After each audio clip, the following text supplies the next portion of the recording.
Flow chart के form में सारा सीखेंगे, फिर प्रॉपर डायग्राम बनाएंगे।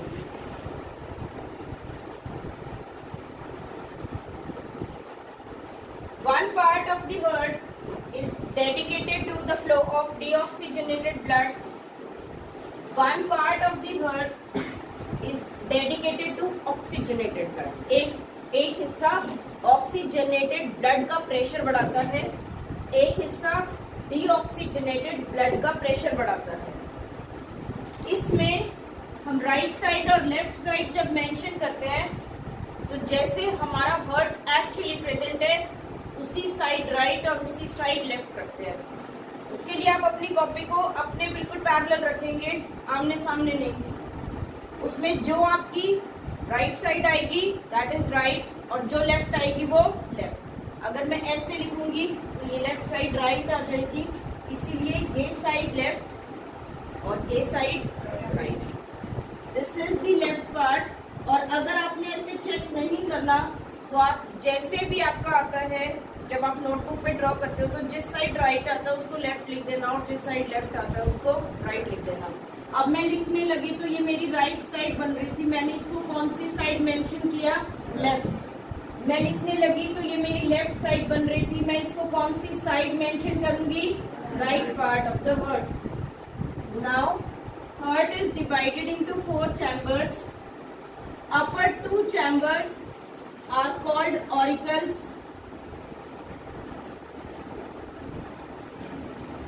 They are also called as atria. Atria is this plural term, singular atrium. Next, ventricles. The lower 2 parts are called ventricle. This side is referred as right auricle. This side is referred as right ventricle. ये left auricle और ये left ventricle।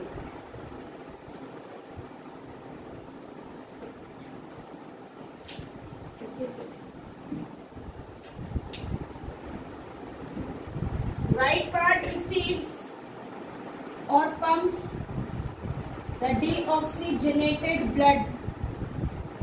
ये पूरे deoxygenated blood को root करता है, pump करता है, उसके प्रेशर को इंक्रीज करता है।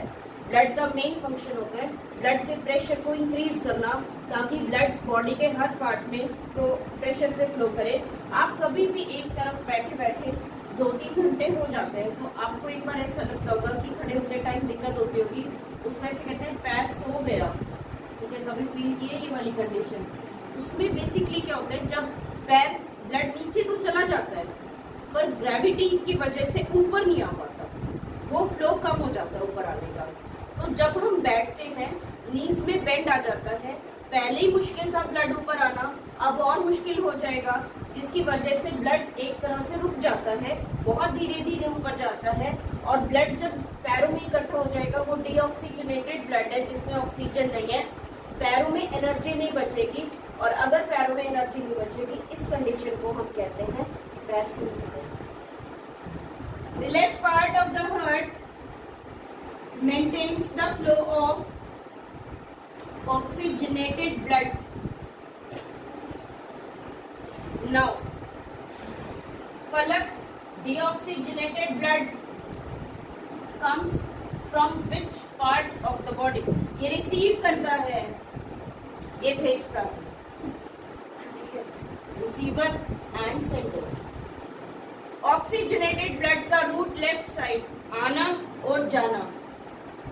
डीऑक्सीजनेटेड का ब्लड रूट राइट साइड, आना और जाना। ऑक्सीजनेटेड ब्लड वंश कहाँ से आएगा? Left part receive the blood from lungs. Sorry जाएगा। The left ventricle sends it to whole body.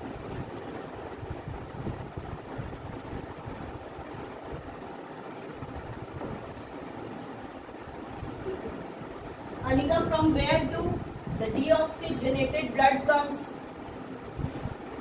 The right auricle receives blood from whole body. और कनिका जाएगा कहाँ? Right ventricle sends the blood to which part? It sends the blood to lungs.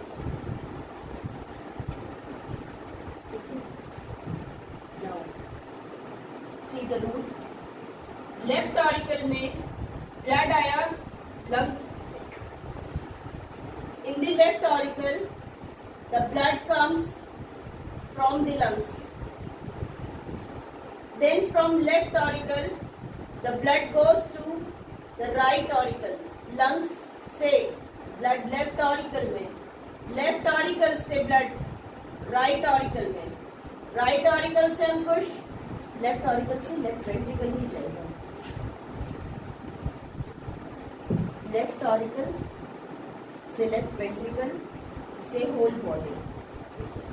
From the left ventricle the blood goes to whole body. In the whole body the blood gives oxygen and receives carbon dioxide. The blood formed is now called the deoxygenated blood. ये deoxygenated blood वापस किस में आता है? Heart में. Direct lungs में नहीं जाता, पहले किस में आएगा? हार्ट में. हार्ट के कौन से चैम्बर में Vivek? Right auricle. Right auricle से कनिका राइट वेंट्रिकल से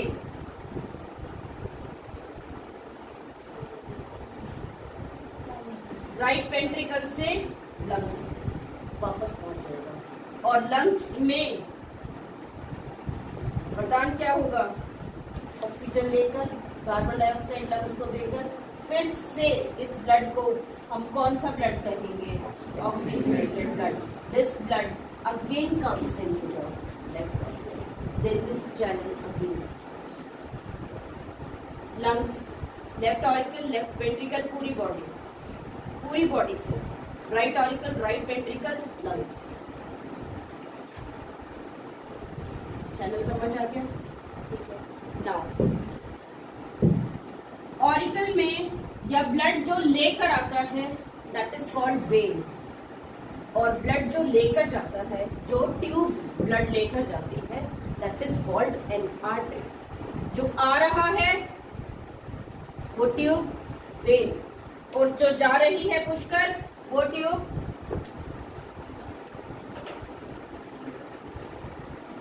incoming when, outgoing artery. When की मेजर वेन मतलब एक बहुत बड़ी वेन बन जाए तो उसको कहते हैं वेना कावा. आर्टरी जब बहुत बड़ी हो, मेजर एक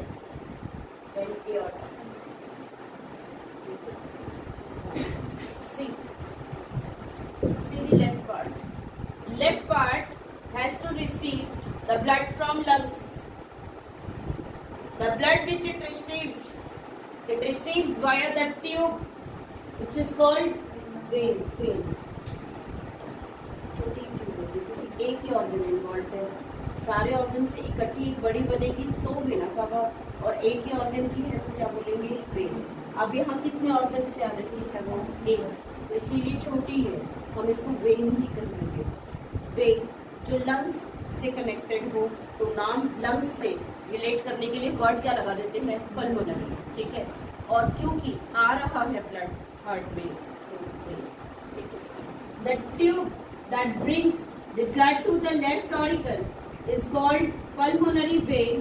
इसकी दो veins आती हैं. One is called the left pulmonary vein, other is called the right pulmonary vein. What is the difference, Anika, between the left pulmonary vein and the right pulmonary vein? Left lung और एक right. ऐसा नहीं है कि दोनों निकली, दोनों join हुई फिर हर्ट में आई. अलग अलग आती है. लेफ्ट से अलग आती है और राइट से अलग आती है. ठीक है, समझ गए?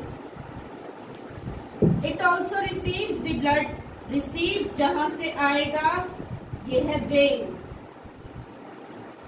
Heart lies in the middle, पूरी बॉडी से आना है, पूरी body means upper part of the body also and the lower part of the body also, सारे पूरी बॉडी से ब्लड कलेक्ट होकर बीच में हार्ट के अंदर आना है।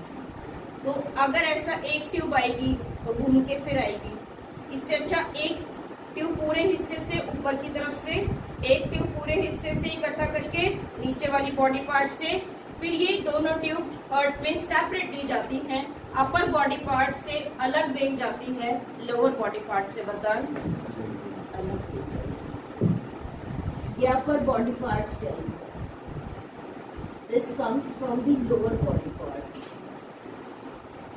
अपर सुपीरियर, अपर ना बोलकर वर्ड क्या लिख देते हैं, सुपीरियर, और क्योंकि हार्ट, आई, ईयर्स, माउथ, नेक, लंग, चेस्ट, सॉरी हैंड्स, ये सारे अपर बॉडी पार्ट हैं। एक ऑर्गन तो नहीं है ना, सेंस ऑर्गन तो लगभग सारे हो गए इसमें।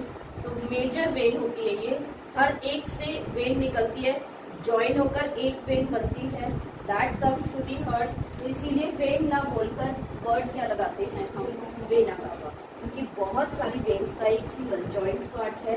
This is called superior vena cava. The blood that comes from the lower body part by collecting the blood is called inferior vena cava.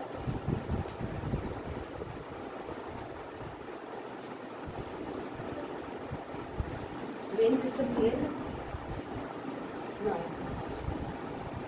the right auricle sends the blood to lungs, जिससे जाएगा वृद्धि, उसको क्या कहेंगे, जो tube लेकर जाएगी heart से, आर्टरी, और क्योंकि लंग्स में जा रही है, कनेक्टेड टू द लंग्स है, तो इसका नाम अधिक, जो ट्यूब इससे निकलेगी इसका नाम, लंग्स की तरफ जा रही है, लंग्स से कनेक्टेड है तो पल्मोनरी, और जा रही है ना ब्लड लेकर यहाँ से, तो नाम क्या देंगे, आर्टरी। यहाँ से एक ट्यूब, वैसे मैं ऐसे शो कर रही हूँ बट ये यहाँ से ऊपर ऊपर फिर जाती है, हार्ट से सारी ट्यूब जनरली ऊपर की तरफ से निकलती है, इंटरनली यहाँ से जाती है, बट हम यहाँ शो कर रहे हैं। This is pulmonary, pulmonary artery. निकलती तो एक है, निकलने के बाद ये दो में स्प्लिट हो जाती है, दिखती वाले दो में स्प्लिट क्यों हुई है, एक पल्मोनरी आर्टरी दो में स्प्लिट हो गई, क्या कारण, लंग्स में जा रही है भाई, दो में स्प्लिट हो गई, दो लंग्स हैं, one in the right lung and one in the left lung, clear हो गया, क्या हुआ अंकुश, आपस में डिस्कस हुआ था क्या answer,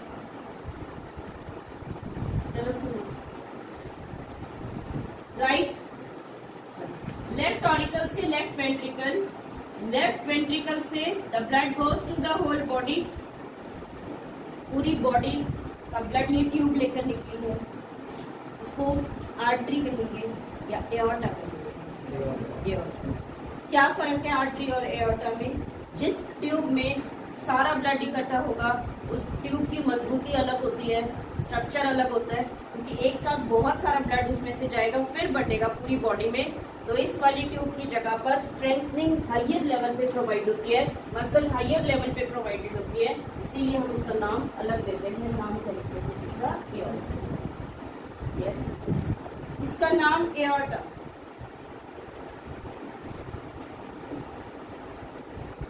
Aorta then splits into three parts.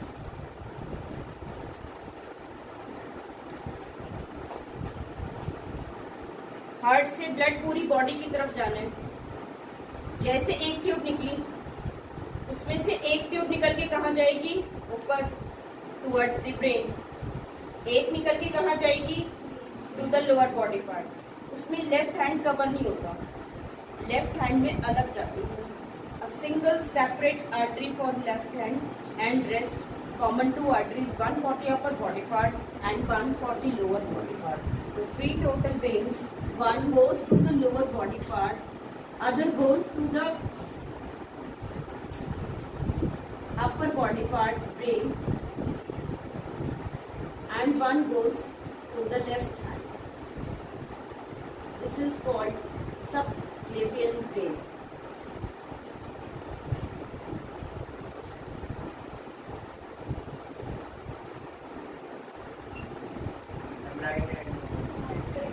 Right में तो फिर ये जो बॉडी पार्ट के लिए भी वेन और वेन इसमें से है।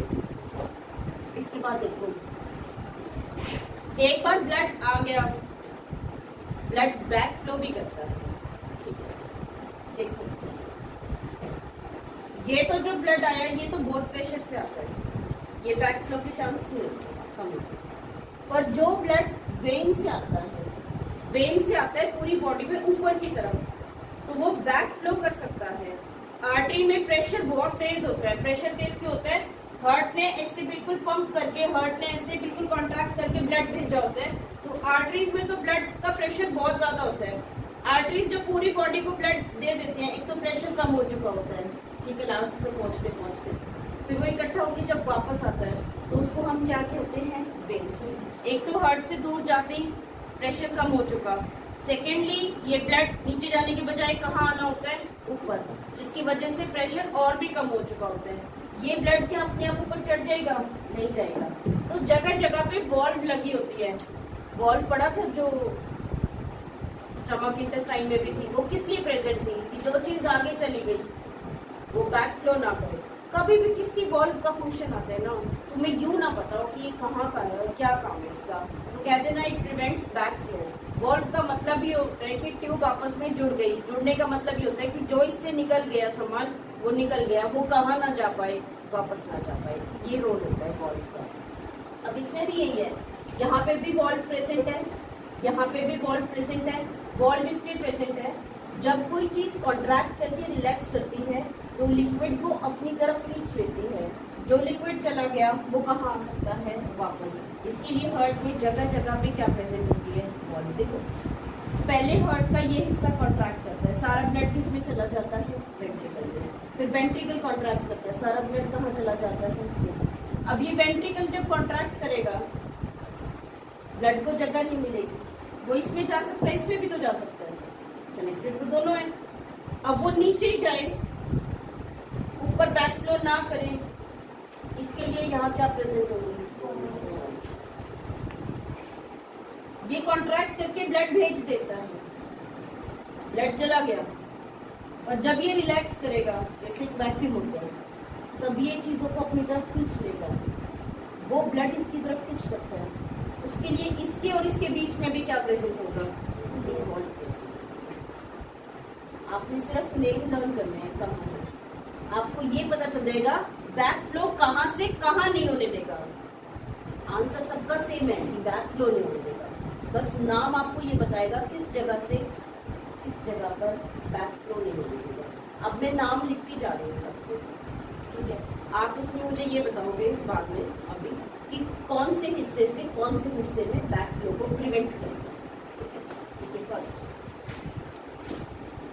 Right auricle and right ventricle have a tricuspid valve. Tri मतलब फ्री, कस्प मतलब कर्व। यहाँ जो वॉल्व होती है उसमें इस तरह से फ्री कर्व स्ट्रक्चर्स बनते हैं, इसलिए इसका नाम होता है ट्राइकस्पिड वॉल्व। यहाँ पे ऐसे दो डोर्स बनते हैं, जिसके लिए इसका नाम क्या हो जाएगा? Bicuspid valve. This valve is also called as the mitral valve. एक आधी बार ना पेपर में ये मिट्रल वॉल्व भी आया हुआ है। What is mitral valve? What is the role of tricuspid shagru? Semilunar valve भी कहते हैं इनको, पल्मोनरी वॉल्व भी कहते हैं इनको। Semilunar valve also called pulmonary valve. What does it? What is the function of this valve? Group, this valve is also called as semilunar valve, and semilunar में it is also known as aortic valve. What is the role of aortic valve? From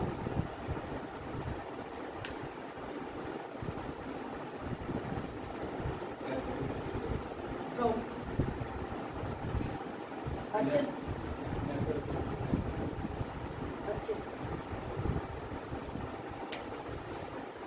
what is the role of aortic valve? यहाँ पे देखते हैं।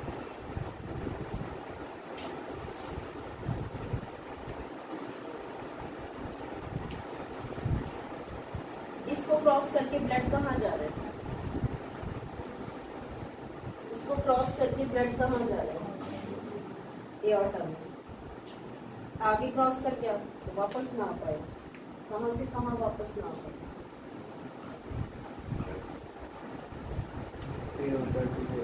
Aorta to left vent, open vent. ठीक है, समझ गए? Now, मैं ऐसा बोल सकती हूँ वेन्स में these two are the veins, पूरी बॉडी से ब्लड लेकर आती है। जब किसी ऑर्गन से ब्लड निकलेगा तो वो ऑक्सीजनेटेड होगा या डीऑक्सीजनेटेड होगा। मैं ऐसे कह सकती हूँ कि when system have a deoxygenated blood. सारी वेन्स में सिर्फ सब ऑर्गन डीऑक्सीजनेटेड देंगे, सिर्फ कौन सा ऑर्गन है जो ऑक्सीजनेटेड ब्लड देगा? लंग्स।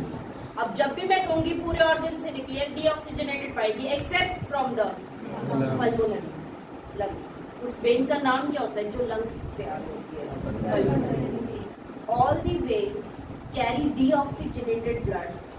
मतलब अगर पूछा जाए what are veins, all the veins carry deoxygenated blood except pulmonary vein. ठीक है। What are arteries? आर्टरीज जो ब्लड लेकर जा रही है हार्ट से सारी बॉडी में, सारी बॉडी में जो ब्लड पहुंचाया जाएगा Chirag, that will be an oxygenated blood और डीऑक्सीजनेटेड ब्लड। ऑक्सीजनेटेड सब ऑर्गन्स को ऑक्सीजनेटेड मिलेगा, सिर्फ एक ऑर्गन ऐसा है जिसको ऑक्सीजनेटेड नहीं मिलेगा। फलक कौन सा? Lungs. All the arteries are the vein, arteries are the blood vessel that carry oxygenated blood। जहां भी हम ऑक्सीजनेटेड ब्लड और डीऑक्सीजनेटेड मेंशन करेंगे ना, एक्सेप्शन किसकी आ जाएगी? लंग्स की, क्योंकि सब डीऑक्सीजनेटेड दे रहे हैं या ऑक्सीजनेटेड दे रहे हैं? सब ऑक्सीजनेटेड रिसीव कर रहे हैं, सबको ऑक्सीजनेटेड मिल रहा है। इसको कौन सा मिलता है? डीऑक्सीजनेटेड, क्योंकि ऑक्सीजन प्रोवाइड कर रहा है। तो arteries carry oxygenated blood except pulmonary, it carries blood का प्रेशर किसमें पार्ट ज्यादा होगा, वेन्स में कि आर्टरीज में? क्योंकि जब आया है ब्लड तो सारे ऑर्गन से धीरे धीरे पहुंचा है, फिर हार्ट पंप होता है, पंप करके ब्लड किसको देता है? आर्टरी को। पंपिंग के बाद स्पीड बढ़ जाती है, प्रेशर बढ़ जाता है। आर्टरीज में ब्लड का फ्लो फास्ट होता है, प्रेशर ज्यादा होता है, और वेन्स में ब्लड का प्रेशर कम होता है। दीवारें किसकी मोटी होंगी? आपका हिसाब क्या कहता है? दीवारें किसकी मोटी रखें, वहाँ जहाँ प्रेशर ज्यादा है या वहाँ जहाँ प्रेशर कम है? आप दीवारें मोटी रखने का कारण क्या है? बस्ट हो जाए, बस्टिंग हो सकती है, प्रेशर ज्यादा होता है। तो किसकी वॉल्स मोटी होगी, आर्टरी की कि वेन्स की? Arteries have thicker walls than veins. Differences में आते हैं, समझ आ गया? फोर्थ पॉइंट, किसको वॉल्व की जरूरत है? वॉल्व किस लिए होता है? Back flow. बैक फ्लो कहाँ हो सकता है? जहाँ प्रेशर तेज चल रहा है क्या ब्लड वहां वापस जा सकता है, या जहाँ धीरे चल रहा है? जहाँ धीरे चल रहा है। धीरे किसमें? वेन्स। वरदान बोली वेन्स आंसर होती है। Blood flow can give a back flow in the veins. Arteries में बैक फ्लो नहीं होती है, तो आर्टरीज में वॉल्व प्रोवाइड नहीं होती है। वॉल्व सिर्फ कहाँ प्रोवाइडेड होती है? वेन्स में, क्योंकि वेन्स में back flow. What is the heart blockage? Aorta में हार्ट ब्लॉकेज जनरली कम होती है। क्यों कम होती है? प्रेशर ज़्यादा है। कोई भी चीज़ अगर रुकेगी तो वो रुक नहीं पाएगी, क्योंकि पानी तेज बह रहा होता है तो चीज़ें रुक नहीं पाती। इसमें इसमें इसमें जनरली ज़्यादा होता है, इसमें भी हो सकता है पर कम होता है, चांसेस कम होते हैं। अगर कभी कोई फैट पार्टिकल यहाँ पर रुक जाए, फैट पार्टिकल बहुत बड़े होते हैं तो मूवमेंट स्लो होती है, वेन्स में स्लो था फोर्स, शायद रुक भी जाए। अगर ये रुक गया तो प्लेटलेट्स, बॉडी में ब्लड की प्लेटलेट्स का रोल होता है कि कहीं से ब्लड लीक ना होने दें। कोई भी ब्लड वेसल कहीं भी अगर टूट जाती है तो वहाँ प्लेटलेट्स इकट्ठी हो जाती है ताकि ब्लड फ्लो ना हो सके हमारे अंदर। कभी कभी ऐसे कहते हैं गुम चोट लगे, सुने कभी गुम चोट के बारे में? गुम चोट होता है कि अगर देखो बॉडी की कोई अपर ब्लड वेसल ब्रेक हुई है तो ब्लड निकलता हुआ आपको नजर आ जाएगा, आप उसका ट्रीटमेंट ले लोगे। अगर इंटरनली कोई गिरा और अंदर कोई ब्लड वेसल बर्स्ट हो गई तो उसका तो पता नहीं चलेगा ना। ब्रेन हैमरेज भी वही होती है कि ब्रेन के अंदर की कोई ब्लड वेसल बर्स्ट हो गई, बीपी जिनको भी हाई होता है उनकी ये प्रॉब्लम होती है। और अगर वो बर्स्ट हो गई तो ब्लड ब्रेन में फैल जाएगा या बॉडी में फैल जाएगा, और वो ब्लड जब एक पाइप से ब्लड ही सारा निकल जाएगा तो पूरी बॉडी में मूव नहीं कर पाएगा, ट्रांसपोर्ट नहीं होएगा, तो ब्लड फ्लो रुक जाएगा। तो बेसिकली जब प्लेटलेट्स कहीं भी, प्लेटलेट्स को कैसे पता यहाँ कट लगा, यहाँ जमने है जाके, जहाँ भी स्मूथ होती है अंदर से ब्लड वेसल, जहाँ भी रफ लगेगी, कट लगती ही रफ हो जाएगी, जहाँ कट होगा वहाँ से चलते हुए उसको स्मूथनेस फील नहीं होगी, वहाँ इकट्ठा होता है प्लेटलेट। नॉलेज थोड़ी है उसको कि यहाँ इकट्ठा होना या नहीं होना, वो चलते चलते स्मूथ लग रही है चलता जाएगा, जहाँ स्मूथ नहीं लगेगी प्लेटलेट वहाँ रुक जाता है। अब यहाँ पे फैट पार्टिकल इकट्ठा हो गया, ब्लड जब यहाँ से चलेगा तो प्लेटलेट को चलते हुए क्या लगेगा, सरफेस स्मूथ नहीं है।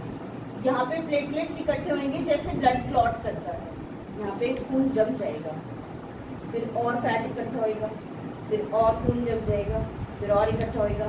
इसको कहते हैं ब्लॉकेज की परसेंटेज। जितना ज्यादा यहाँ इकट्ठा होता जाएगा फिर यहाँ से ब्लड फ्लो क्या होता जाएगा, कम होता जाएगा। अब ऐसी कंडीशन में क्या करते हैं, नंबर 1 एंजियोप्लास्टी, एक बैलून को यहाँ ले जाते हैं, उसको बैलून को यहाँ जाके फुला देते हैं जिससे ये टूट जाता है छोटे छोटे हिस्सों में, और उससे वैक्यूम से खींच लेते हैं कैमरा लगा के। कैमरा एंडोस्कोपी भी होती है साथ साथ और खींच भी लेते हैं साथ साथ। उसके बाद कहते हैं छल्ले डले, सुने कभी छल्ले डले, ये सरफेस अभी भी रफ है, दोबारा क्या इकट्ठा हो जाएगा, यहाँ पे एक एलॉय, आयरन होगा तो पोरोट हो जाएगा, कोई एलॉय मटेरियल की एक रिंग डाल देते हैं जिससे सरफेस स्मूथ लगे और ब्लड इकट्ठा ना हो।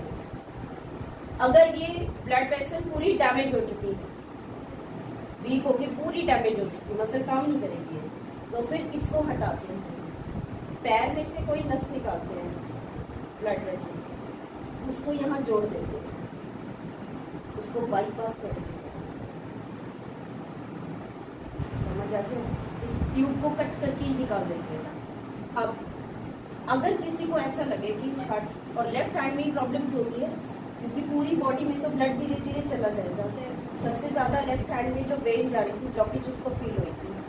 अब अगर किसी को ऐसा लगता है कि लेफ्ट हैंड में प्रॉब्लम फील हुई, हार्ट की सारी ब्लड वेसल मैंने कहा यहाँ से निकलती है, this part gives a pressure to the heart अगर ब्लॉकेज है, इसीलिए शोल्डर्स में और लेफ्ट बैक में पेन होता है, उससे भी पता चलता है कि अटैक जैसी सिचुएशन है, प्रेशर फील कर रही है बॉडी। अब इसके बाद अगर ब्लड, मतलब आपको लगता है कि किसी को ऐसा कोई अटैक जैसी प्रॉब्लम है, तो उसको या तो नमक देते हैं और या फिर डिस्प्रिन होती है एक पेन किलर, वो पानी में डिजोल्व करके दे देते हैं। उससे क्या होता है, ब्लड पतला हो जाता है, ब्लड की कंसिस्टेंसी थिक हो जाती है।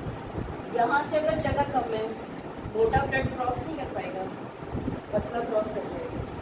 वो इतना टाइम नहीं देगा कि ठीक हो जाए, बस इतना टाइम देगा कि बंदे को कहाँ पहुँचाया जा सके, हॉस्पिटलाइज किया जा सके। ब्लॉकेज समझ आता है?